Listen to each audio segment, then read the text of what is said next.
Hey everybody, Jay Schlansky here from the Fifth Trooper Network. I just want to take a moment to thank you for checking out this show. Did you know that over at thefifthtrooper.com we have tons of other content, including blogs, other podcasts, all kinds of stuff. In addition, if you want access to exclusive content, you can join us on patreon.com/thefifthtrooper and join at any level and you'll get access to exclusive blog articles, access to our private Discord, and much more. So please check us out, and thank you so much for all your support.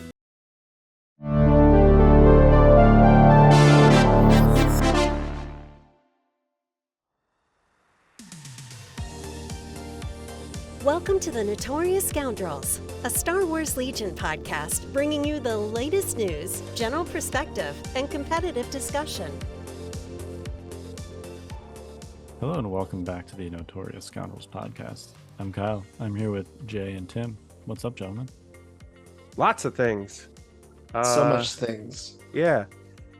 So I wasn't on last week. I was scheduled to be on, but had a little snafu with my bathroom. And we apparently the guy who owned the house before me decided he wasn't going to seal anything around the tub. And so I had a lot of rot and mold. So I spent all last weekend demoing my bathroom and starting to rebuild it, and been working on it this weekend. But c'est la vie, such as owning a home. I'm sure all you homeowners feel my pain out there. So yeah, I've not really tapped into this new bathroom yet in this house, but I'm afraid to, because I can already see some of the things. I'm like, actually, maybe some of the same stuff. I'm like, I don't know if this is sealed all the way. Well, guess what? I'm an expert now. So I could do plumbing, I can do framing, I could come over and just redo your whole bathroom. You pay me in Lorcana packs. Yeah. That's right. Hang on, shouldn't you be the one paying him if he's redoing your bathroom? Yeah, I realized it after I said I was just gonna let it go, but thank you, Kyle. I was gonna let it go too. I was like, shh. It's just so cathartic that Jay should be paying you for the privilege of redoing. Especially the demo part. Yeah, that's what I was hearing. I was hearing that he really wants to come and work on my bathroom so he can pay me for the privilege. Yeah. I mean, I was telling these guys earlier, but like basically there was a moment where I got really angry last week. Like I was working 14 hours a day demoing this bathroom, and something like hit me or I cut myself or something. And I just said to my wife, I was like, I need you to leave the bathroom for a moment. And she could see on my, like, it wasn't as kind as that was. I'm like, I need you to leave the bathroom for a moment. And she left, and I nicely shut the door and then took my sledgehammer, just started railing on things and just yelling all kinds of profanities at everything. And I don't know who I was yelling it at, but I was just yelling, I'm going to kill you. And the bathroom. Yeah, in general. It could have been the bathroom, myself. Just anything that was like in my vicinity.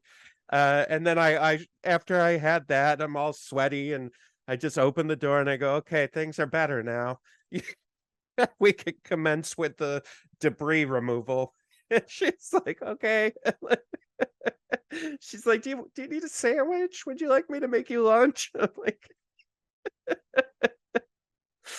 but all work and no play makes Jay a dull boy. Yeah, so that's been my two couple weekends. So anyway,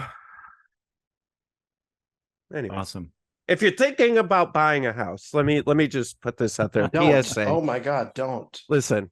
Don't not right now with 7% interest. Well, also true, right. But just don't do it in general. But yeah, it seems like a great idea. And sure, you think you're going to be owning something, but in reality, it owns you, and you're just going to be purchasing a prison, and it's just a prison that just keeps you in and takes all your money. Don't do it.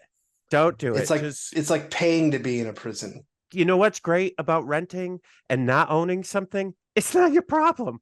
It's not your problem anymore. You just call your landlord and you go, yo, fix this. Or I don't, or I'm out of here. That's right. So that's right.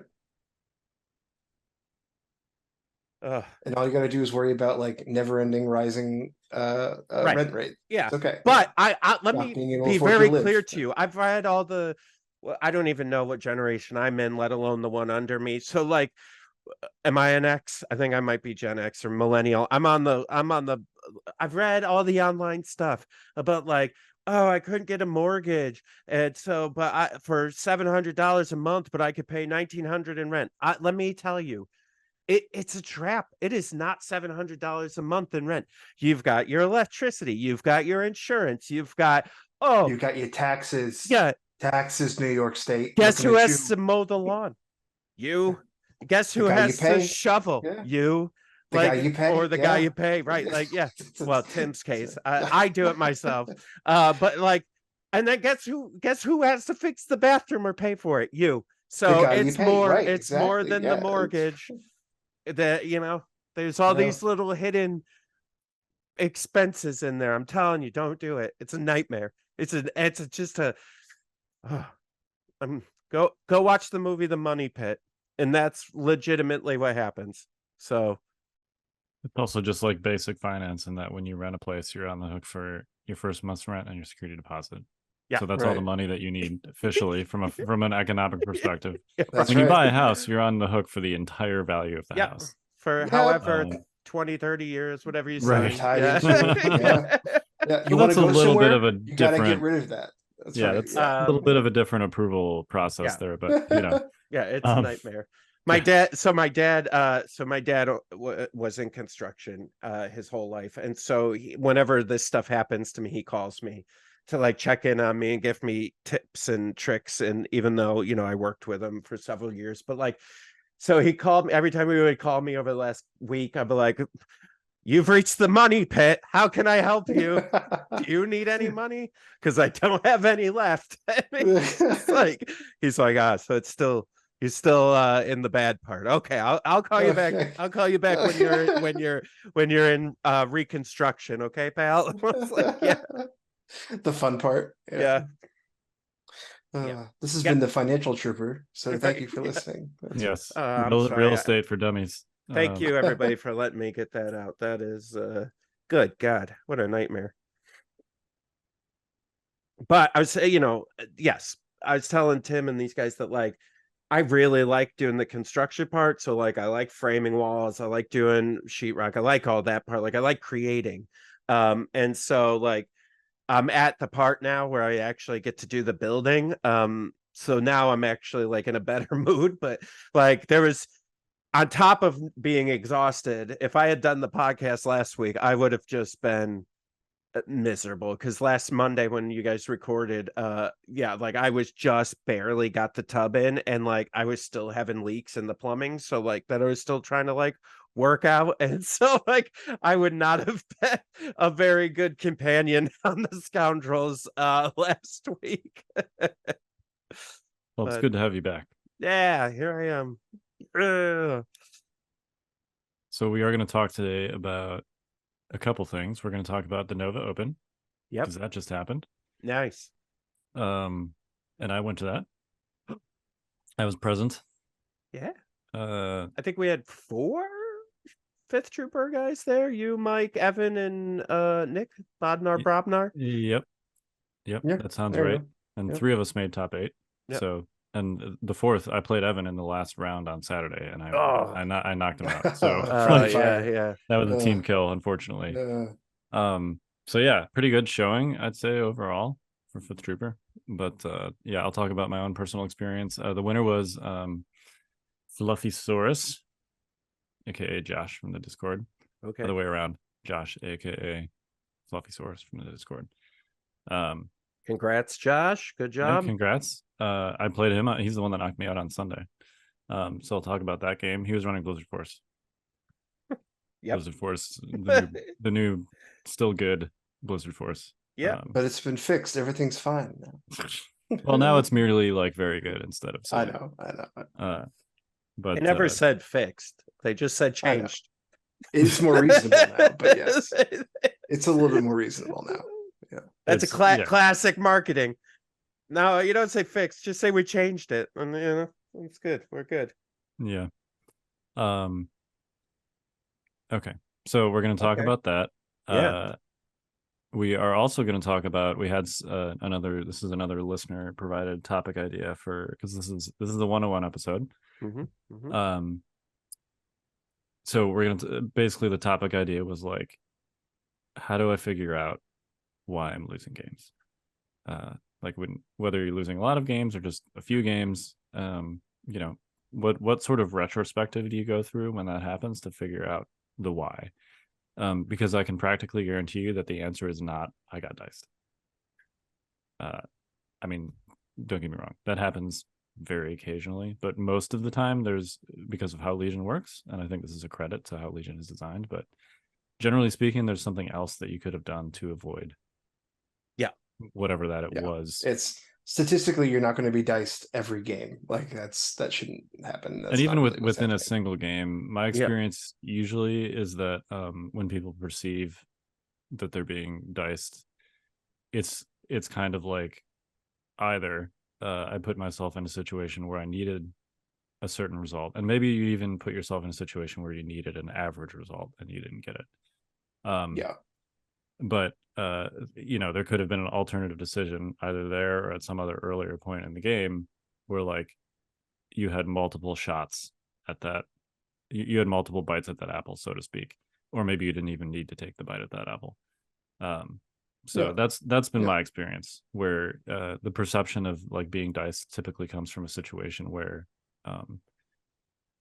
you expect average results, or average results deliver the thing that you want, but you could have avoided that situation in the first place by making some other decision earlier, basically. And I think, and this is, we could have a whole nother side conversation about this, but I think for me too, whenever I start to feel like I got really just completely diced, it's really, if you look into it, it's like one or two rolls, and then like that kind of clouds your judgment on the whole game. You're like, oh, that whole match I got diced, and you're like, but there's like three moments where I needed critical rolls and they just didn't happen again. And like, to your point, maybe you shouldn't have put yourself in that position. And actually, I'll talk about my game with Josh, but I think it was closer than it should have been, because I got some lucky results on dice in certain situations. And like my post-game analysis was like, oh, if I'd only done this one thing, then I would have been fine. And it's like, well, I was in a position to even be able to do that one thing because like I got lucky.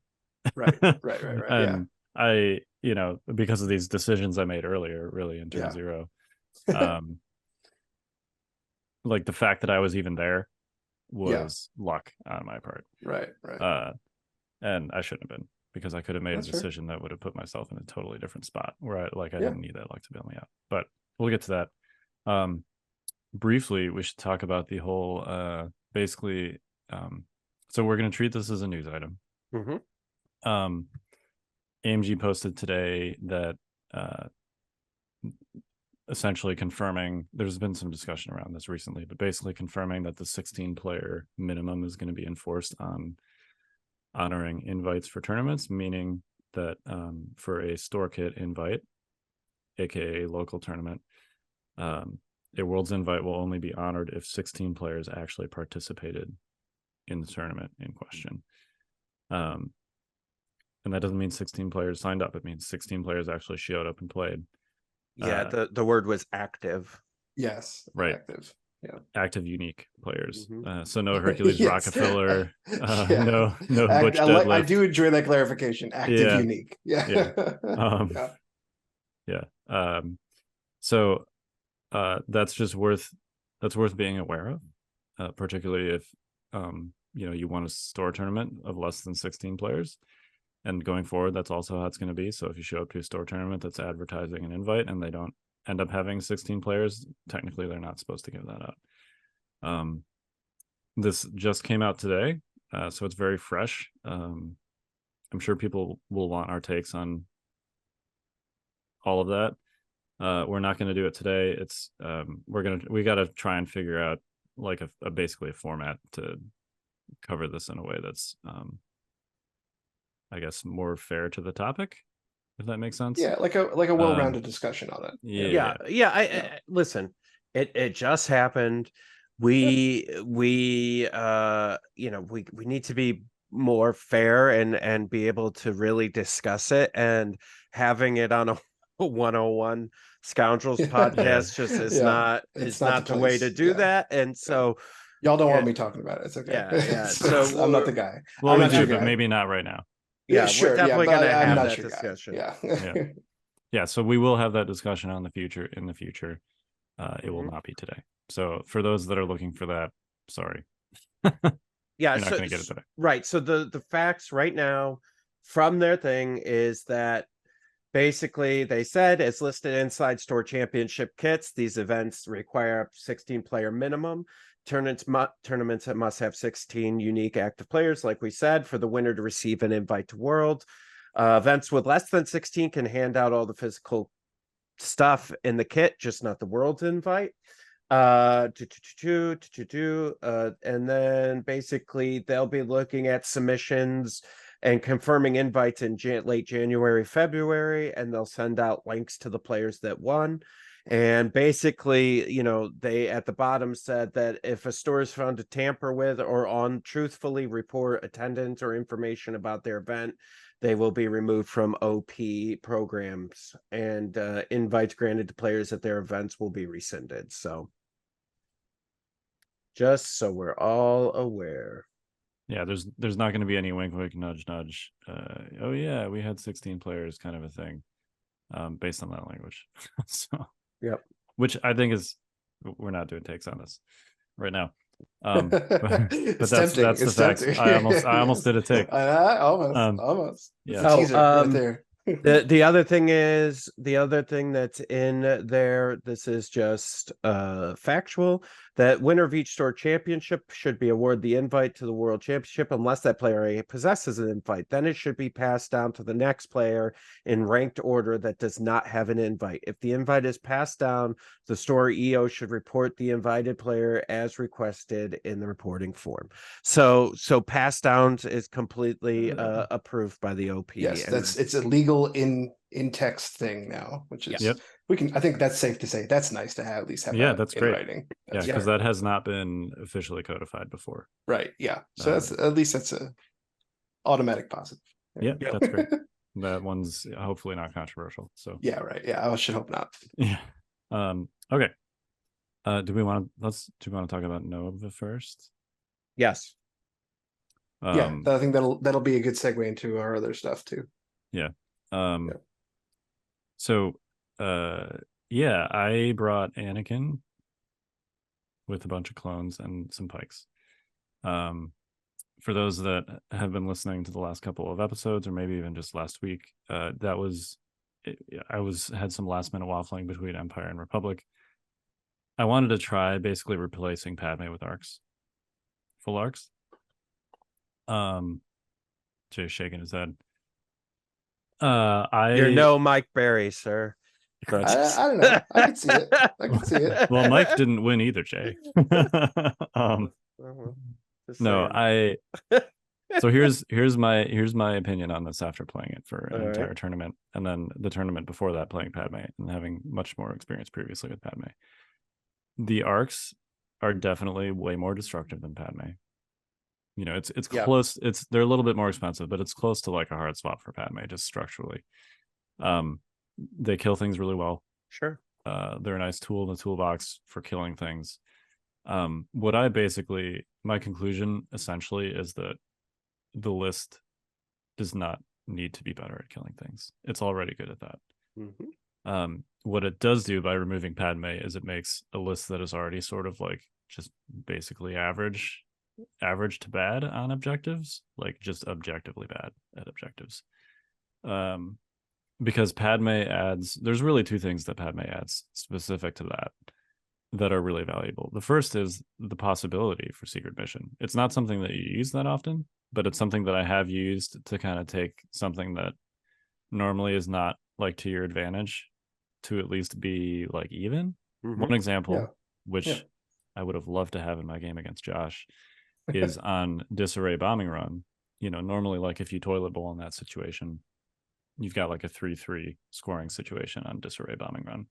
And even with a trooper list, because of how the disarray zones ends up working out, you can generally score your 3 bombs. The problem typically is that you have to put, a unit in your far zone. And if in that case, for example, the Blizzard player is smart, they're going to put their speeders in their second zone, and they're going to just collapse on your weak zone. Yeah. They're going to score their 3 bombs. You're going to score your 3 bombs, but they're going to basically kill that unit that you put in that other zone, and they're going to be up on points, right? So Padme allows you to be like, I don't care about that unit. I'm going to score 4 victory points, and you're going to score 3, unless you come try and stop me. And in doing so, they're going to put their units at risk and allow you the chance to get some kill points. Right. So it takes a situation. Padme's presence, at least with respect to secret mission, in an example like that, takes a situation that would normally be to your disadvantage, and at least gives you like a shot at making an even fight. The second, which I really missed in my game against Josh, is her 2-pip. There are so many different ways you can use it. Setting up fire supports is probably one of the most common ways, but like for objectives, specifically recover and hostage, it's great. That extra free speed 1 move. Oh, it's huge. It's huge. Yeah. I mean, I would say that the list is actually bad at hostage, despite having Anakin as a Force user. Simply because the list without Padme. Without Padme. Yeah. You know, the sort of shorthand is that like Force users are good at hostage, but Anakin takes at least 3 turns to power up to the point where you actually want to be like sending him off doing anything other than generating tokens for your dudes. And the turn that matters on hostage the most usually is turn 2. So it's not really any better at hostage than like some random gunline list, which is to say that it's bad. And that definitely bore out for me. Padme changes that conversation because of her 2-pip, because you can get the free move on the hostage. You can get out of range of a lot of things that can cause problems for you. So the short answer is, if I play this list structure again, I will be swapping out the arcs back for Padme. It is a silly attrition list. Even the game I lost versus Josh, I was like significantly up on kill points. Most of my other games, I killed a lot of things where they were just straight concessions, and the list is really good at that. But you know, objectives is the weak point, and Padme shores that up, and the arcs just kind of like make the list from an 11 to 12 in that regard. So anyway, my game against Josh, basically I had the first 3 objective slots were bombing run, hostage, and then breakthrough. And then the deployments basically, I think it was like battle lines, disarray, and hemmed in. So basically I had a choice based on how it worked out, is I could play either bombing run or breakthrough on disarray. Or I could play hemmed in, hostage on hemmed in. And ultimately I chose to do hostage on hemmed in, because I'm like, well, if I do breakthrough, he's going to do that thing where he collapses on the zone and kills a unit, and then I've got to be chasing him. You know, we both got 9 activations. I've got to chase him diagonally across the board, basically, to kill something and then also still score on breakthrough, and that's not going to work out. Bombing run, similar situation to what I just described earlier. He's going to collapse on that zone, get up on kill points, and then it's going to be 3-3, you know, and he's going to win by whatever, 67, the cost of my cheapest unit, basically. So those 2 were basically like not options in my opinion. So I ended up going hostage hemmed in on this, like, all right, let's just make this a slugfest. You know, my list is really good at range 3. Let's slug it out in the middle of the table and see what happens. And that's what happened. I ended up killing all but a bike, a snow, and his 2 HRUs. And he killed Anakin, the arc, and my hostage unit, my original hostage unit. So it was definitely like I killed a lot of things. I slugged it out successfully, but he was able to, in all that noise, he was able to like basically stall my hostage in the area between our zones. And even though I had it claimed at the end of the game, he was able to get his hostage like all the way to the back end of his zone. So it ended up being 2-1. Yeah. And that was just like a situation where like I really miss Padme. You know, if I'd had her in that same setup, I would have been able to get the free move. I would have been able to get away from Vader potentially on turn 2, and score my hostage, or I would have had the flexibility to go into that bombing run disarray situation, knowing that I could potentially just win 4-3 with secret mission in my back pocket, and at least force him to engage me. So yeah, that's a long way of saying a great tournament from Josh, proving that Blizzard's still good. He was running basically Commander Vader with 9 activations. So dropping the officer to like eat the points of increases essentially, and then just running a similar structure to like the quote unquote classic Vader 4 bikes Blizzard with 9 activations instead of 10. It's still good. Hey, Jana talked about that last tournament we went to. We talked about that in the car ride home.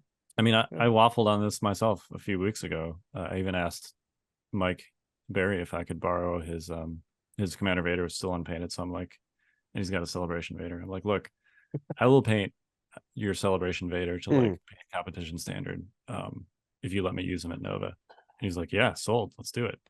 And then I ended up just like waffling away from that. I should have just stuck with it. I mean, I played Blizzard so much over the last year that I'm kind of in try something new mode, but I'm really comfortable with it and it's good. So I don't know why, I should have just played it, but I didn't.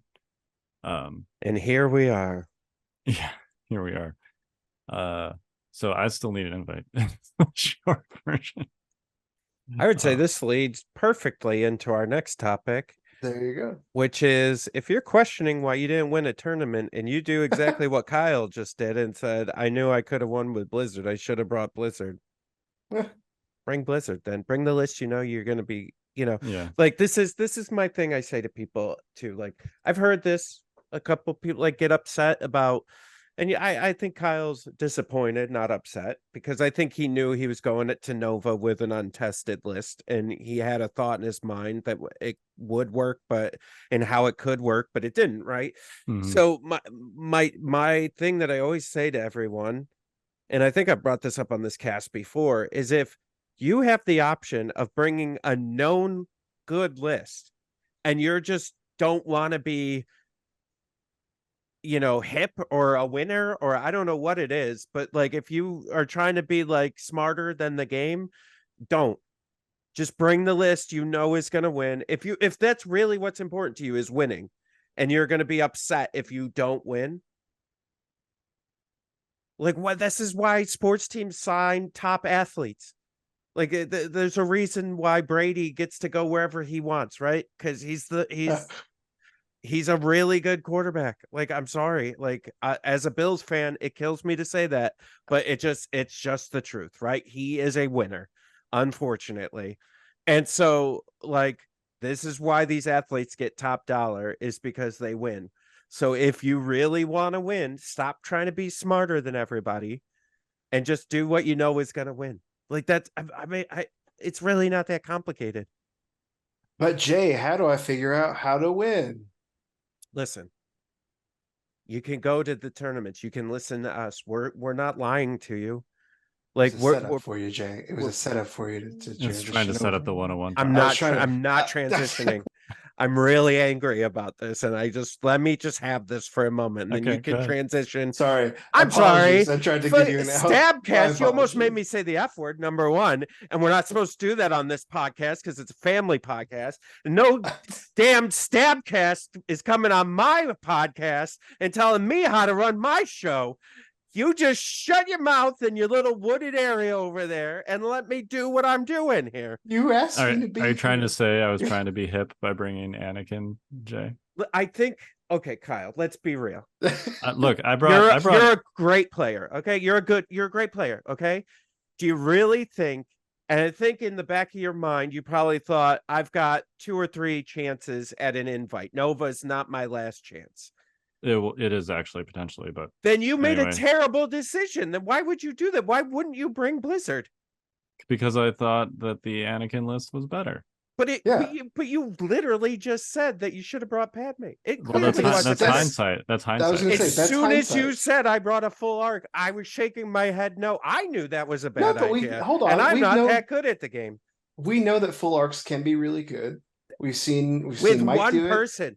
Kyle can do it. One person in this whole world can make full arcs good. Jay, I hear what you're saying, Kyle. You're saying you had a great basis for a list with one change. How many times did you practice that list, Kyle? Once against Luke Cook. Whoa! I'm just saying that was. Did he take it seriously? Yes, he did. He played Tempest Force. Well, then he didn't take. How many ATSTs did he run? 3. Then he didn't take it seriously. That's not Okay. even the best version of that list. Okay. So That's- listen to me. You practice, takes everywhere, Look, everybody. guys. Do Yeah. not do what Kyle does. Don't practice once with a list and show up to a No, tournament where you I- think yes, it's your don't do only that. chance to get a Worlds invite.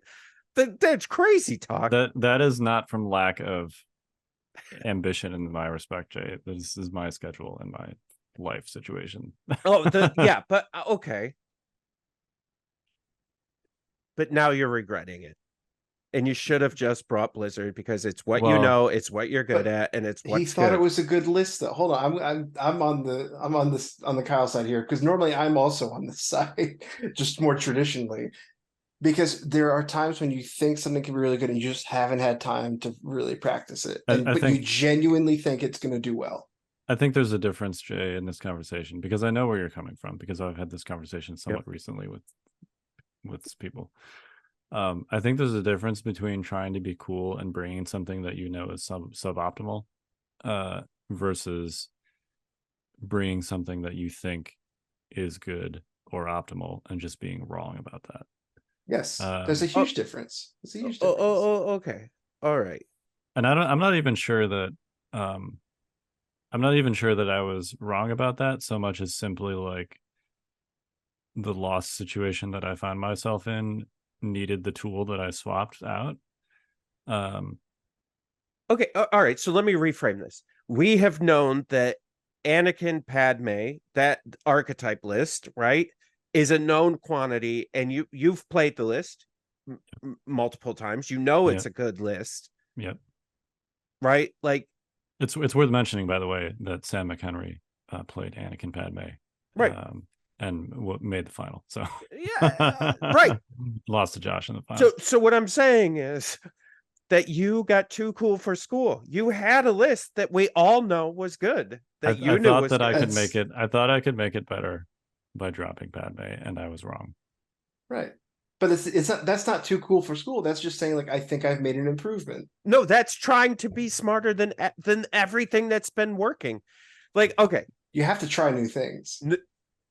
There's certain times you don't try new things. I'm sorry, but you don't play zone for the whole year and then all of a sudden play man to man because you want to shake things up and you've never played man to man and you just think it's going to be better.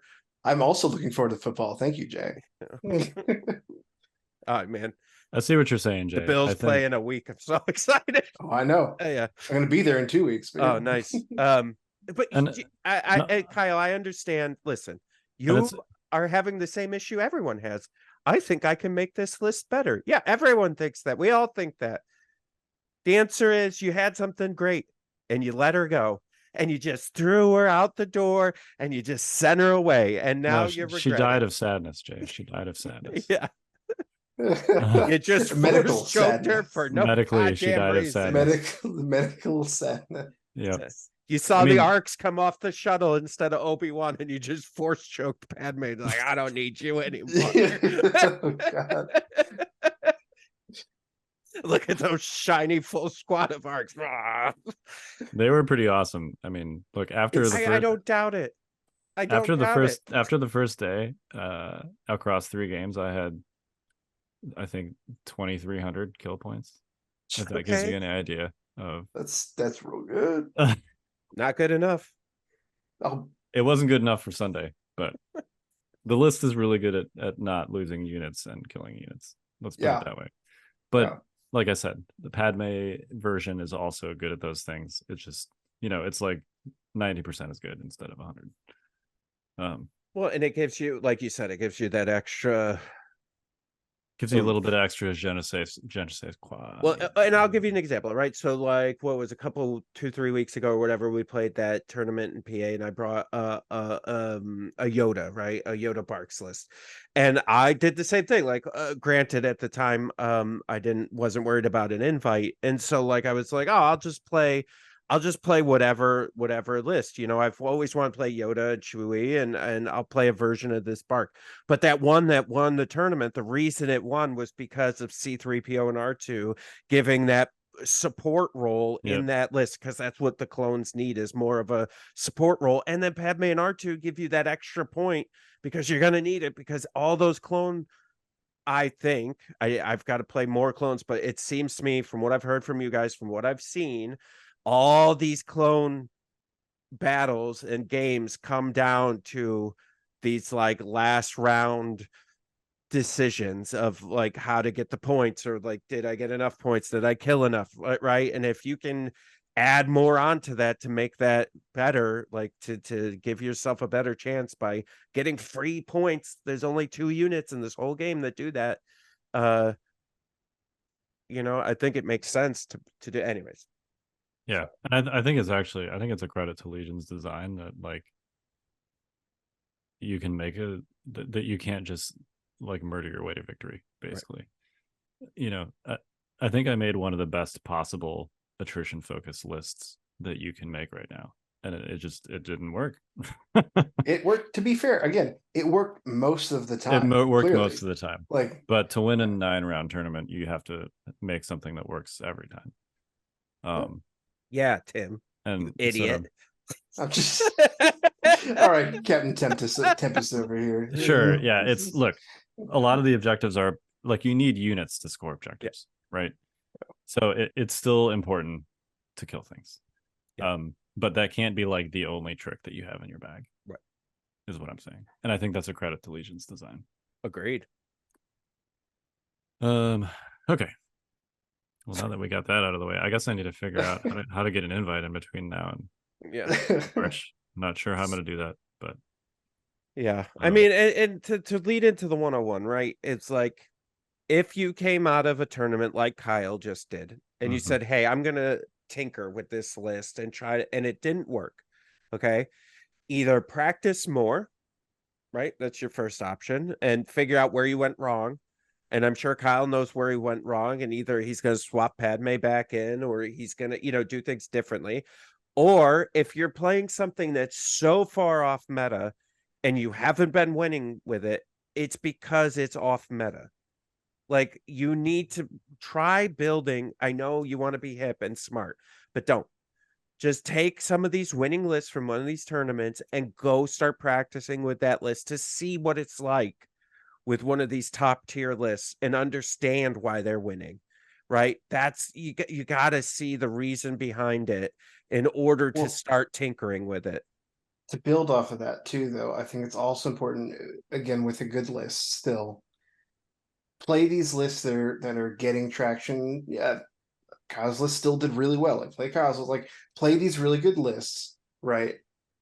And then learn of yourself what part of you is really clicking with what part of those lists. Like what in you, maybe Blizzard is obviously still really good, great, but maybe a part of you doesn't click with Blizzard, and that's okay. But what part does really jive with you? Is it the speeders? Okay, so now you can know, like, maybe I should look at speeder focus lists. Like, figure out what's working for you, and so you can build off of that rather than starting completely fresh. Like, build off of something that's comfortable. Yeah, I think you have like 2 options, right? It's either you play a meta like a good list, a known good list, or you do things like what I've done in the past or Evan has done in the past, where you play something and you're just so good at it that you just surprise people, and people just aren't like. So I know Tempest is a thing now, and you've all heard this, right? But I was playing double heavy for a while, and people just weren't ready for it. They were just like, wait, what the hell is going on? And that's how I would win. But then as I played like really good players, they became more of these like knockdown, drag out. You guys could see from a couple years ago, my match against Nima, like that was a crazy match because Nima's a really good player and he knows what those things do. But we still fought right down to the last round, right? And so if you don't find yourself close in games and you're just getting blown out, then there's something wrong with your list. And even if you're like, but I like this list, it doesn't like you. And you and the list don't play well together. Like, sorry, it's just, you may like the theme or like the things, but if you're really so concerned about winning that you have to post something, somewhere where like we would see it, and you're like, oh, I just can't win. Maybe I should give up playing Legion. I think before you do that, maybe play some different lists and just try some different stuff out. Just because It's tough. It's not easy, right? And it's Yeah. you got to play and you got to practice and There's a, I guess to your point and to maybe some of my point, I think there is did you just within say Legion to my there's point to then turn it into your point? I Wow. said Now you're basically to taking both my of our points. points, Now you're but taking my points too, dog. uh Just kidding. Go I ahead. think there is a Venn diagram of where meta lists and objectively good lists and your skill set overlap and like your Yeah. passion overlap, and I think finding that is a little bit different for everybody, and that's okay. That's what local events are great for, is just trying to figure out, and your local nights as well, like that's what it's there for, is hammer out, figure out what do you like to do, and in figuring out what you like to do, what is the best version of what you like to do. Yep. Yeah, I would agree with that. You're doing all right, kid. Try. All right, should we? I mean, we've kind of alluded to it already, but should we Hmm. hit our 101 topic real quick? Basically, like, Oh, yeah. Have we not I done mean, that already? that was kind of like I think that we was kinda that was a did. good Yeah, part of it. Yeah, that was a good Yeah, section. that but was- yeah. I mean, we didn't Yes. officially transition, but yeah, Yes. I mean, the thought process basically for like, why did I lose or why do I keep losing? We talked about the first part, which is, am I running stuff that's good? Because I think it's a I mean, this is any miniatures game, but some units in Legion are not good, and sorry, like that's the harsh truth. So you got to be running stuff that's good. Now, don't just straight up. I mean, maybe I guess if you want to copy something that someone else is winning with, that's like a good starting point. If you have like literally no place, Yep, to go from there. But also just discuss with your friends that you're playing with, discuss with other people in the various Legion communities what they think of what you're running, how it could be improved, etc. Yeah. So that's like basic step one. The second is, my decisions before the game starts. Am I bringing the right battle cards with my list if I'm bidding? If I'm not bidding, am I running a list that can afford to do that for starters? Yes. But then also, like, how do I approach the vetoes in the turn zero system? Because one of the best things about Legion that I really enjoy is how you can kind of like use the veto process and the battle cards to create a situation that's either to your advantage or not. And that can have pretty big game implications on essentially like who the status quo favors in your game and whose responsibility it is to like adjust that status quo, because whoever's in that latter category is going to have more work to do, basically. And there are some lists, the no bid lists, right? The 800 point lists, they're the ones that are going to be good at that, basically. And so you have two different styles, right? You've got one where you want your battle cards, and those are usually the ones you're bidding. And then you've got the second where you don't necessarily care about battle cards, and you know that you're going to have to change whatever status quo your opponent's battle cards put you in, and you're going to have to adjust it to favor you during the game. And the fact that Legion caters to both of those playstyles, I think is great, but you have to make sure that you're running the right list for that. Because I think there are a lot of people that just kind of run lists that actually do care a lot about battle cards, and then they don't bid. Well, and we've talked about this. We've talked about this offline before, but and maybe we have online too. I don't know. Maybe you have, and I don't know. But I think a common misconception is that Blizzard doesn't care. Blizzard And cares like, a lot. Blizzard cares a lot. Yeah. Blizzard cares a lot. If Blizzard part gets of what makes them outbid, so good. they're like actually quite in trouble. Yeah, no, totally. Yeah. But like there's this misconception of like, oh, Blizzard can just play anything. Like they can play a lot of things pretty well, but like if you really want them to excel and you're talking about winning, like no, Blizzard cares a lot. Yep. You want that bid. Yeah, You sure you do. want bombing run. Yeah. Well, you want your opponent to have to settle for really, hostage exchange against Vader because they don't want to play bombing run. right. Yeah. Poor bombing run. I can't remember the last time I've gotten a chance to play a game of bombing run because my opponents are always like, no. All right. Yeah, I've played it a couple times recently, but it's definitely, I think, other than sometimes payload, it is the least played objective, which frankly, I think it's fine. I think it's fine for Legion to have what are essentially skew objectives. Yeah, That I think doesn't that's fine. make it a bad objective just because No, like no. it's one that caters to a very specific type of unit. And I Yeah. don't think that's necessarily a bad thing. So, but that's a I've also discussion for I was just another say that's day, a I think. discussion for another time. But Yeah. side note, just fun side note, I have seen games of bombing run happen where they're all just trooper lists. Like it's a trooper Yep. list versus trooper list, and they both go. I mean, we're both stuck at this, so let's go. Like, Yep. let's Yeah. just roll some dice and see what happens. Like I've seen that happen. It's not what I advocate for, but it happens. I also think trooper lists tend to be it's deployment specific, but on the deployments that speeders tend to take, trooper lists are actually better at bombing run than people give them credit for. Because on deployments like disarray or danger close, or even really battle lines, like you don't have to cover that much ground to score. Agreed. Yeah, it's true. So, But if anyway, you're on long march, obviously that's like a different story. But yes, true. Yeah, trooper lists are. I think people are just reflexively like afraid of bombing run if they don't have speeders, but Right. you don't always need to be. Yeah. Right. Um, Well, that's some of what we want to talk about, right? Is like how do you figure out what's a good objective for you to take? What lists are good at what objectives and things like that.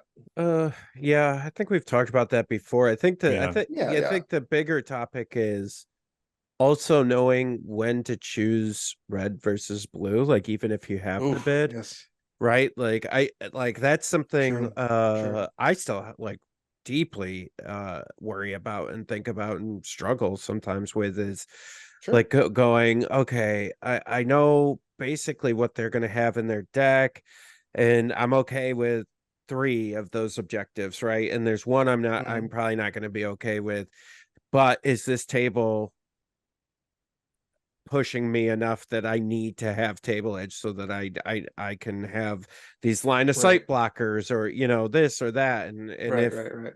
if that one thing does pop up, I'll deal with it. But like, yeah, that's always a tough thing too. Well, and something maybe a good point to mention too. I think something that it is frustrating, but objectively, I do like it about Legion is I do feel like even with my own battle decks sometimes, and maybe it's just a list I'm running. I don't know. There's always that one that's like it's not horrible, but it's suboptimal for me. That I'd probably not like to see it happen, but I have to put it in my deck because it's the lesser of all other evils. And yeah, that's you what need makes it 4 interesting, cards, and right? sometimes you Yeah, manage like to make a list that's only good at like 3 of yeah, the objectives. Yeah. right. It's just part of what makes it flavorful. Yep. Yeah. So after that, I think the next component is basically evaluating like your in-game decisions.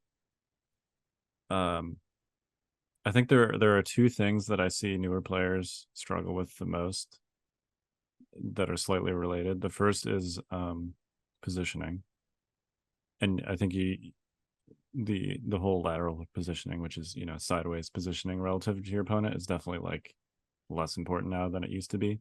But something that has been and still is very important is position, like how close your stuff is directly towards your opponent's units. And particularly, you need to be aware of threat ranges.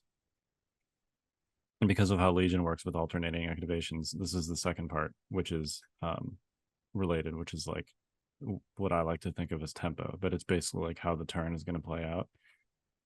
You need to be aware of when you're putting a unit in a spot to get shot by one or more other units, or attacked, shot, whatever, by one or more other units, without being in a position yourself to then like punish those attackers with your own units. Because what I see new players do a lot is they just kind of like, they're like, okay, this is a game where we shoot lasers at each other and I need to like engage my opponent. So they start moving their units towards their opponent.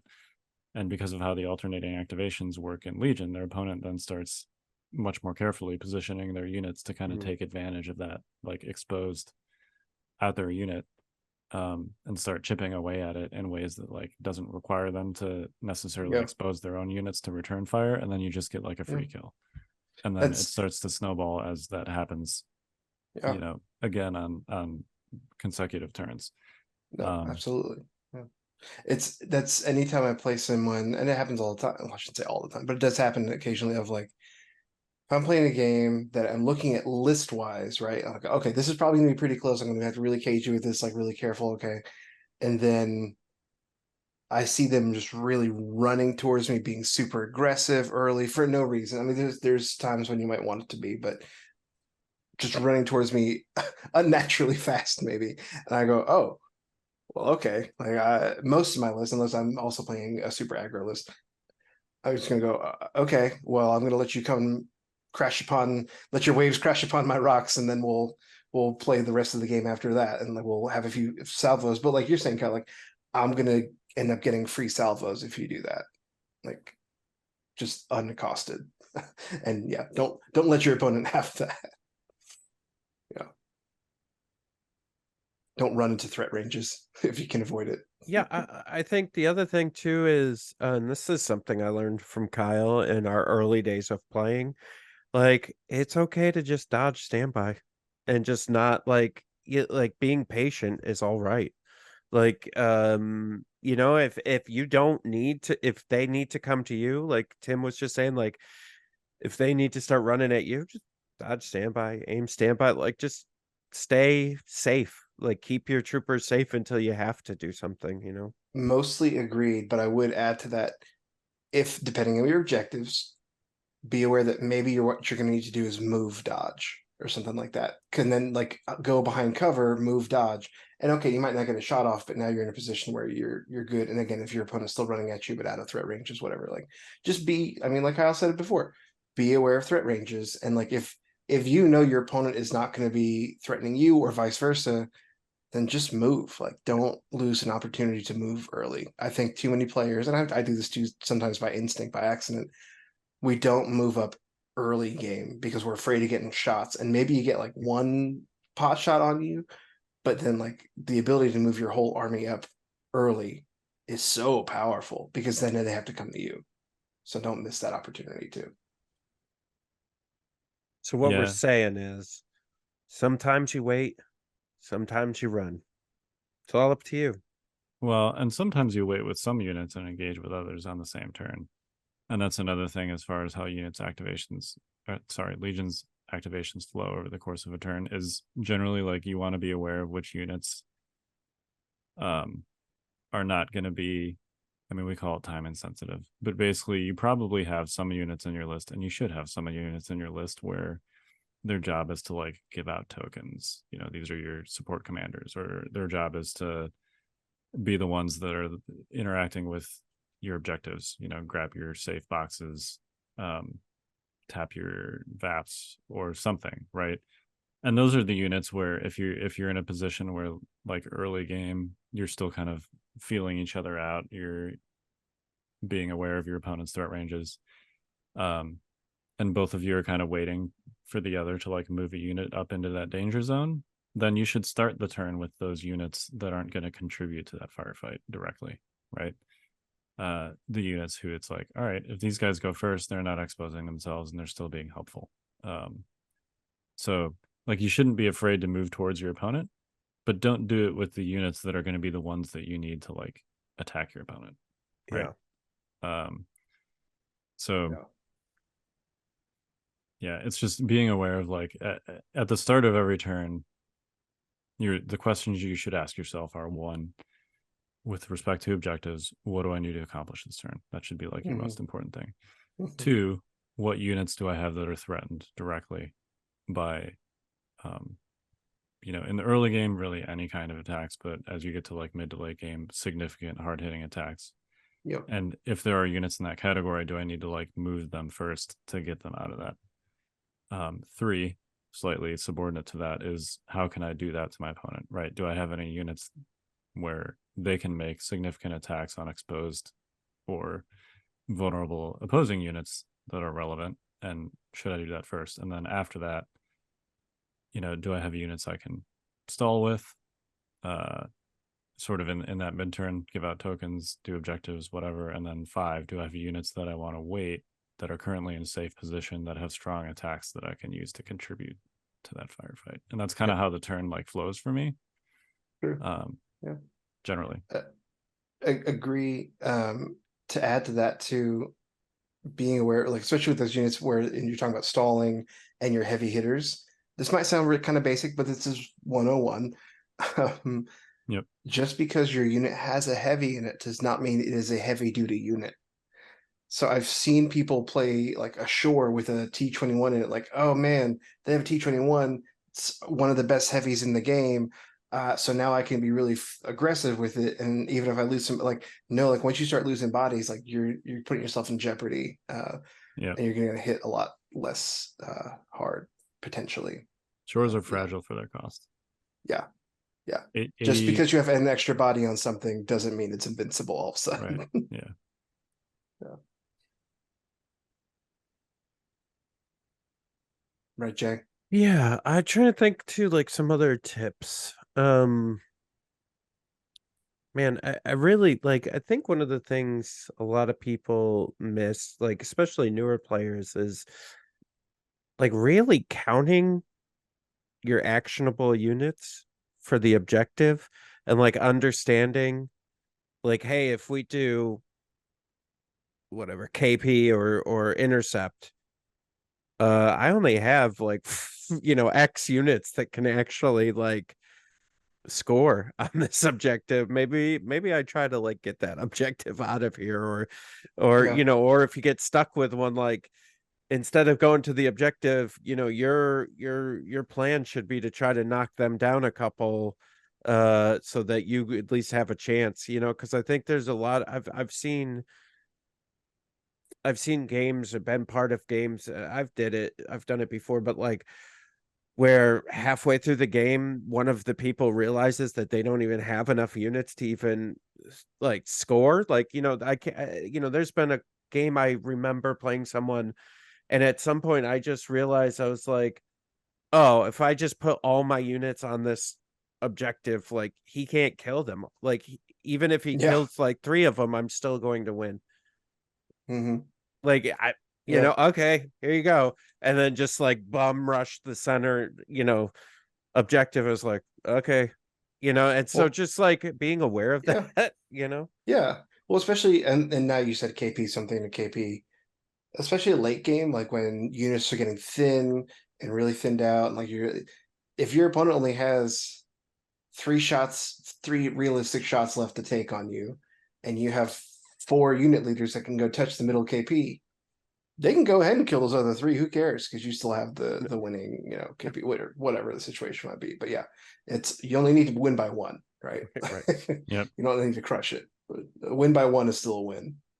Yeah, there's just interesting things like that. One of the things Bushman taught me, by just absolutely beating my butt with it, is, I think we talked about this on here, but he was like, we were determining whose deck, blah blah blah blah, and he was actually measuring, because you can measure the table, and he was like measuring, looking at stuff, and he just figured out that if he took this one side of the table, that he could basically hide.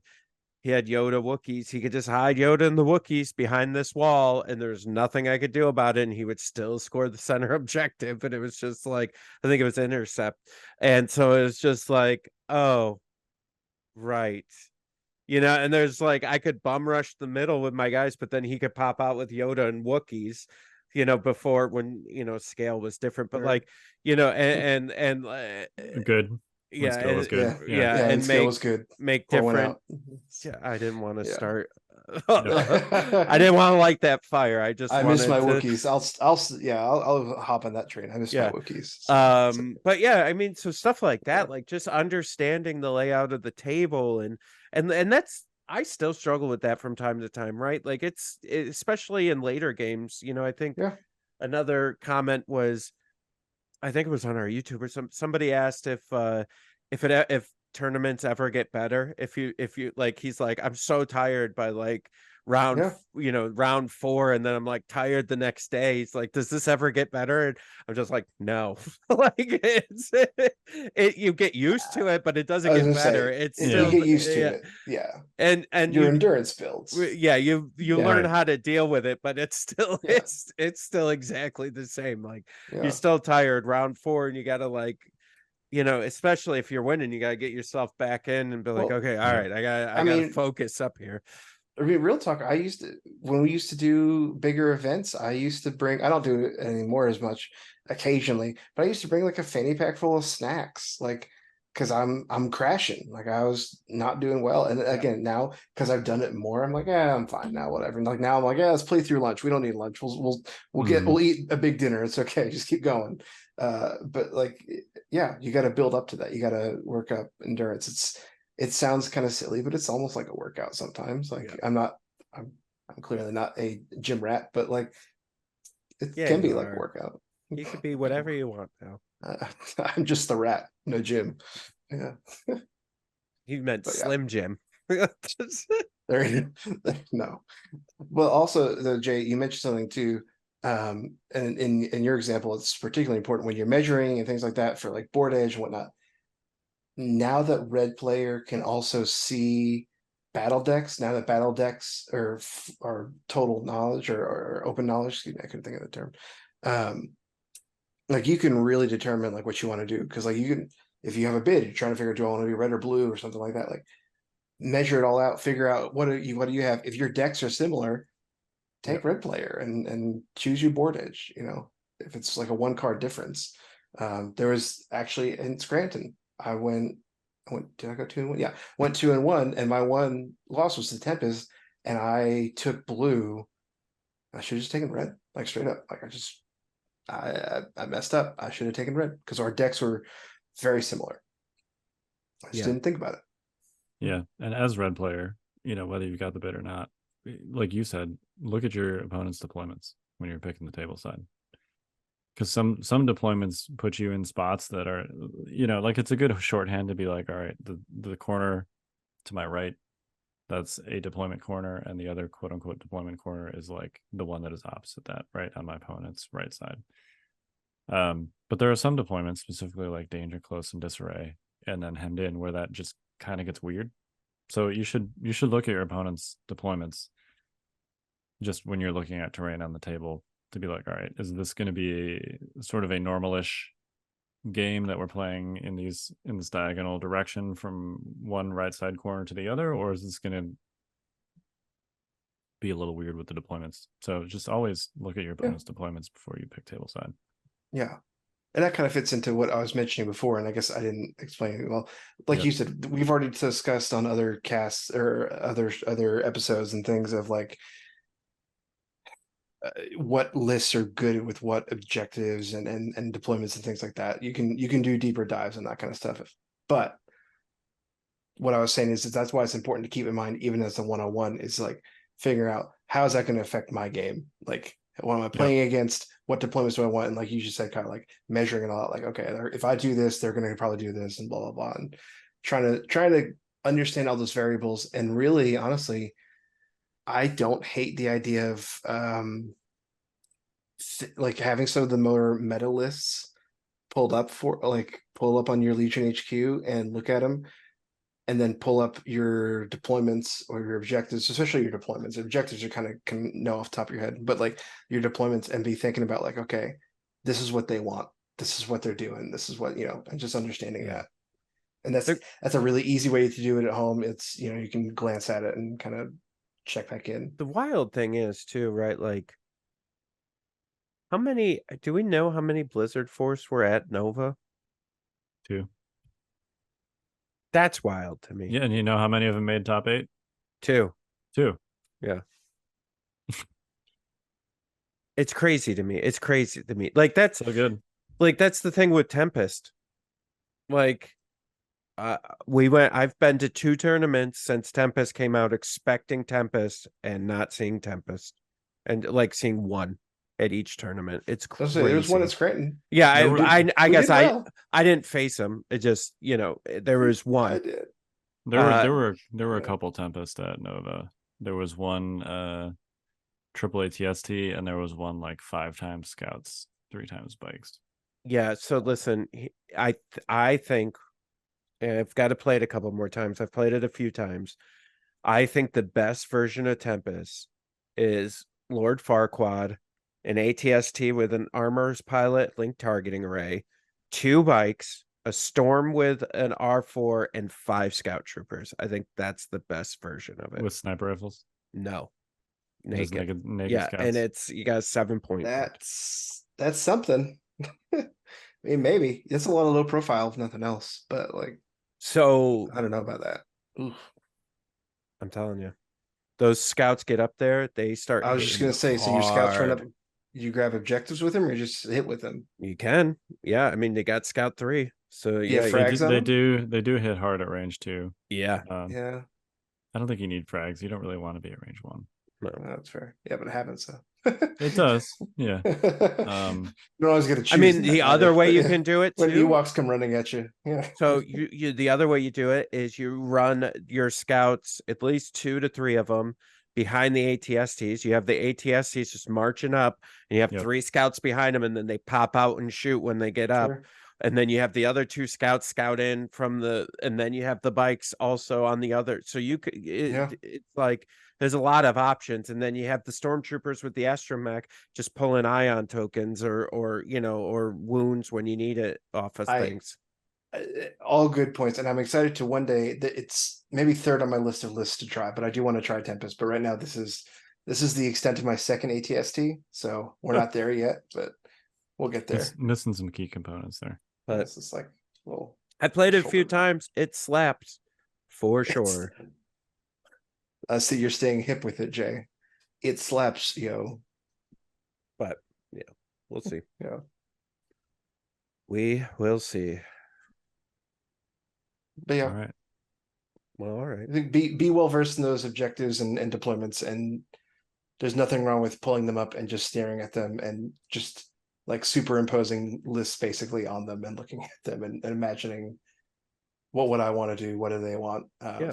Honestly, I would benefit more from that if I did that more. I think I know it well, and then I don't think of something, and then it bites me. So Yep. Yep. Yep. All right. I'm not jumping in on that. Yep, no, we can work. No King of the Hill. Yeah. Oh no, All right. Any final thoughts? No, so many. don't buy a house. Yeah, there you go. There are benefits to buying a house, but be prepared for the Buy an apartment in the woods. Clearly, so this is clearly where I live. I mean, maybe start with a townhouse if you really want to like buy real Yeah. estate. Get the penthouse. You know, it's fun. So. All right. Well, we are the Notorious Scoundrels. I'm Kyle. I'm Jay. And I'm Tim. Stay fresh, cheese bags. Stay cool, Fruit Mat.